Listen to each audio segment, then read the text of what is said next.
Magandang umaga na ngayon. Oras natin is 1 o'clock. Okay. Ganito yung proseso ng ubod ng nyug. Tapos yan tapos yan pakuluan. Ngayon tinadtad ng para maduro. Tapos palalamigin.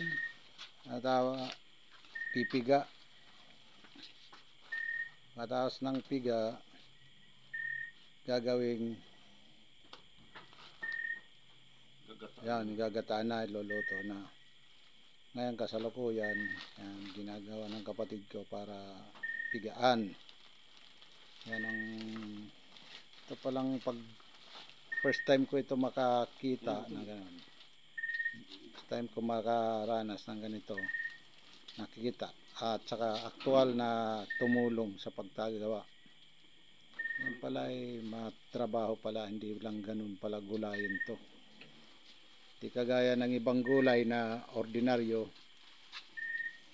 maano kagad, igisa lang okay na.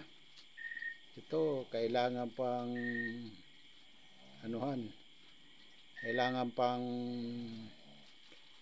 pakuluan, palambutin, pag lumambot, palamigin, tapos tadtarin, durugin para maging pino siya.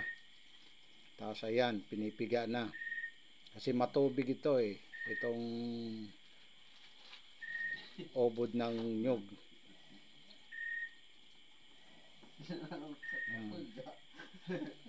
Pinipiga yan. Tapos mapiga, yun. Lolo na ng gata.